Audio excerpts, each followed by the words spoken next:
Now on to a status update on the spread of Ebola. Joining me on set this morning, Michael Nineheis, president of AmeriCares. He oversees a team of doctors on the ground in Liberia, where the outbreak is prevalent. Glad to have you here. What are you hearing from healthcare workers?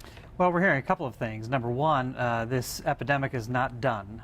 Despite the fact that it's lost attention here, I think, in the United States, it's still killing people every day in West Africa, and we need to continue to work on it. What's your assessment of efforts to contain the disease?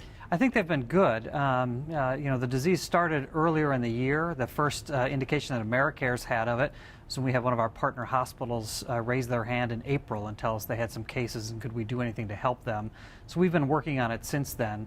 And a lot of people have responded. The fact that we have American doctors and nurses who are willing to go over there and be on the front lines is really impressive. Wonderful people. Do you see this as an epidemic that could become very widespread? I think we're going to be able to contain it within the three countries that are dealing with it most now, Liberia, Sierra Leone, and Guinea.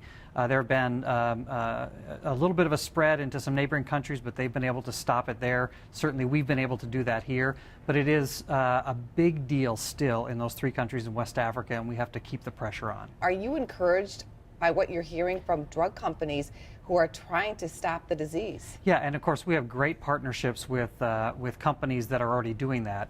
The company Baxter, for instance, have donated thousands and thousands of bags of IV fluids, which are critical to the health of the patients there.